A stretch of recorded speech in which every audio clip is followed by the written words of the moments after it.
Hi, welcome to the very first episode of Real Dad Talk. I guess that's what I decided to name this. Um, this first video, I wanted to just touch bases on the stuff that we are going to be talking about. I wanted this show to be just like a real forum where we could talk about daily things that we go through with being a parent, uh, sometimes being a single parent. Chores around the house, things that need to be done, going to work. We're going to talk about depression. We're going to talk about autism. A lot of you family members may know, obviously know that I have a daughter who's autistic, and I have a touch of autism myself, as well as dyslexia and social anxiety. And things like this is just a way for me to try to address those insecurities that I have and that social anxiety, and uh, reach the outside world. I got a full-time job now, and I finally found one where my social anxiety doesn't interfere as much as it used to. So that's great, and we'll touch on that too. We're also going to touch on divorce, co-parenting, co-parenting with a parent who's not a very good co-parent or has a very warped sense of what co-parenting is. We're going to touch on the lack of someone else, like another, like say you're a single father, the lack of a mother in the children's lives, and if you're a single mother, the lack of a father. I grew up being raised by my mother. My mother raised 12 kids. I'm number 12. I'm the baby. I'm not a baby anymore. I'm going to be turning 50 this year.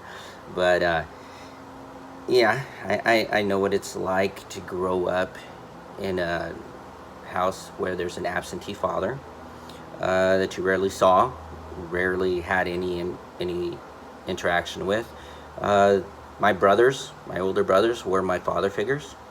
Um, my mom never really dated. She spent all her time raising us, and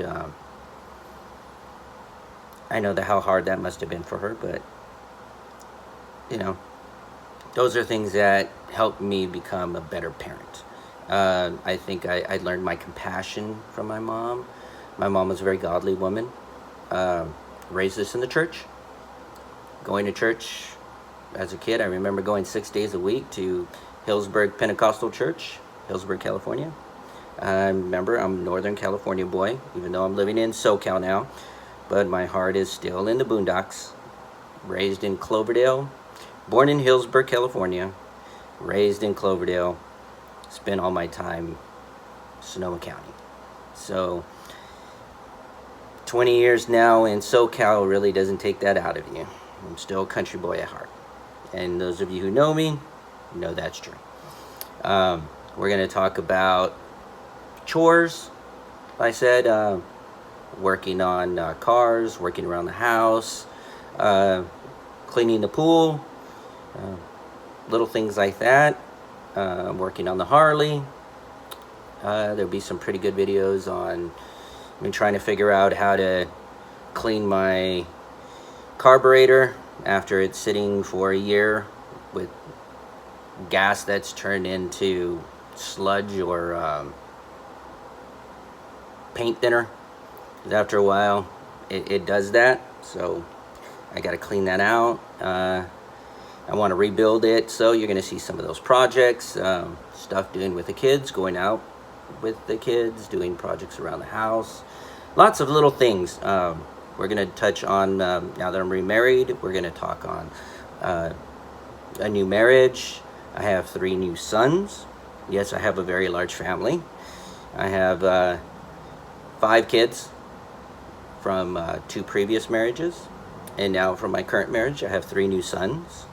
And what it's like having 3 new sons and how it is to adapt, and how my present wife, Amelia, is adapting to having 5 kids, even though 2 of them are grown. You know, the twins, they are almost 30 now, and they're doing great. Eric is doing great in Michigan, and Alex is doing great here, working in FedEx as a manager. He's moving up the ladder very quickly and doing very well. And the kids are growing very fast. So, and this will also be a way for family living up north that I never get to see. Other than my sister Darlene is the only person I really live close to. Everybody else I talk to on Facebook, and family from Mexico, Facebook. So this is another way for you to see a little bit more about me and about my family and things that we do, things the Duran clan does. I'm gonna show you some of the stuff that I'm using to make these videos. I didn't want to go all out and buy a bunch of expensive equipment because I just didn't think it's necessary. Who knows, maybe I'll get 1 million followers and some company will give me some cool stuff or sponsor me in some way. But the point of this is just for me to get a chance to talk, say a few things that I'm feeling, hear some things that you may be experiencing that's close to what I am, because remember, anything you're going through, someone else has gone through that or is going through that, and you're not alone out there. So there's a lot of things that I'd love to hear in the comment section. Let me know some of the things that maybe you'd like to discuss. I'd love to hear that. And if there are some professional YouTubers out there that are watching this and have some hints for me, how to improve these videos, how to get better videos out there, producing them, sound, whatever, I'd appreciate that too. And be kind, because remember, I'm a new guy, and you guys were all new at one point. All of you guys who are great YouTubers, my favorites out there, the EB family, Bat Dad, you know, these guys, you know, they're awesome. But remember, they all started off somewhere small with a GoPro or a video camera or an iPhone or whatever. So be kind, guys. Remember, I'm a newbie. So let me show you some of the stuff that I'm going to be using. I bought the Akaso, which I really liked. I looked all around because we were going on vacation and we needed something to, we needed an action camera. And I didn't want to go all out on GoPro, so I did my research on the net and looked at the best action cameras out there for a budget, and the Akaso Brave 6 is the newest Akaso that came out. I like it. It comes with voice control. It came with a bunch of little stuff, and it came with a remote control that you can wear on your wrist. It's just like a GoPro, except it doesn't cost $300 or $400. It cost me $65 out the door, and I think I got a 65 what do you call it, little chip for it, and that ran me about 15 bucks. And in this case, it's waterproof. Later on you'll see the video where I was in the pool, we tested it out, and it works great. It also has a whole bunch of other little features that I'm just gonna learn. So I will also put a link to the Akaso on the comment sections on where you can find that in Amazon, of course. And then OfferUp, I bought this little GoPro Hero, and then mostly I bought this for my motorcycle helmet. I got a really close call the other day where I almost got sideswiped, and the Akaso was the first idea that I thought to put on the helmet, but being so bulky as it was, even though they are small, you can see they are small, I just thought this would be better. And I do like it. It's been working great. I have a few good videos on that, just boring me driving to work, listening to my tunes. But I'll be using this on the road as well as on my helmet and for recording videos. I also got this cool little camera sunglasses thing that my best friend Jerry gave me. It's got a little tiny camera in there, and it's got some microphones in there. It could take pictures as well as video, and it has, this one only has a 35 chip in it right there. But you know, I don't really like the way the film quality comes with this, and it seems to be pointing downward when you video, so meh. Who knows, I might use it for something. And of course, right now I'm using my iPhone 10.